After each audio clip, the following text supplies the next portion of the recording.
trial took 7 weeks to complete. At the conclusion of that whole thing, we were found guilty, and it took a week to sentence us. And for me, it was Saturday. It was 5 p.m. when I was given a 25-year sentence. The very same day, we were on the road to Bloemfontein prison. We spent there a few hours, and it was to Colesberg. We slept at that prison because it was now late. The next day, we were on the road to Waterfront at Jetty 1, where a boat called Susan Kruger was waiting for us there. And that's the boat that brought us to the island. That boat comes from Germany, brought to South Africa in 1977. In Germany, it was known as the White Lady, and it operated at the river there called Rhine River. It's actually a river boat, and it has been operating these waters since then.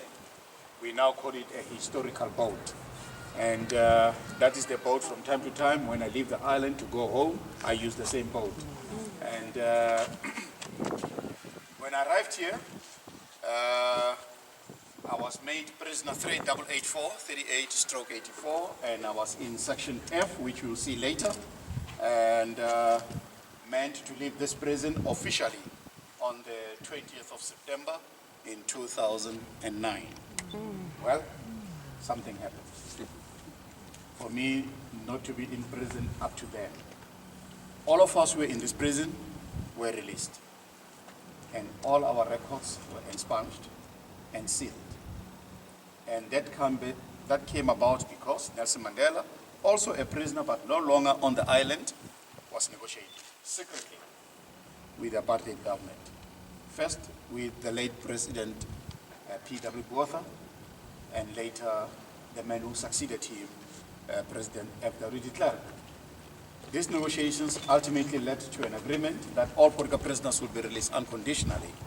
And so when an agreement was reached, we were duly informed that we were going home. The 6th of June, 1990, saw the first 100 prisoners leaving this place. And so prisoners were being released, and I was watching guys leave all the time. Until our 10, we were 120. They put us on a boat called Bloemfontein, and it was the 16th of April, 1991. That's when I left Robben Island for the last time. Well, hopefully. I thought it was for the last time. And I went back to Soweto, continued with my life, and that life was interrupted in 2003 by a phone call coming from this place. And they were asking me to come back here to help with giving prison tours. Well, I thought about it. You see, when I left this place, I said I will never set my foot on that island again. And so here I was being asked to come back and do this. And it's been, 10 years of talking. I'm not sure how long Oprah has been talking, but I'm very close to her. And this is what I do, folks. Show people around and explain about life in this prison. And that's what we're going to do. Walk around here, go to the different sections.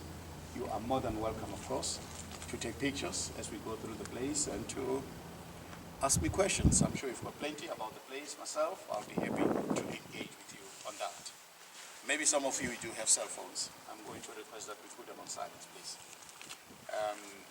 Unfortunately, we don't have any restrooms within the prison precinct. They are located outside. So if you're going to need one, you'll have to wait until then. Other than that, 3 sections, starting here where Mr. Mandela was kept, then going to section A, and then going to section F.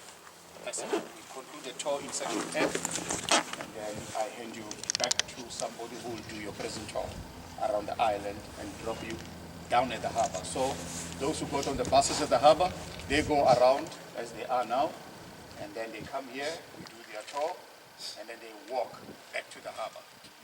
Those who walked up to the prison, it's just a reverse. Okay. Okay, so somebody must walk, either up or down. Okay. Having said that, is there any questions? Tell us about this area.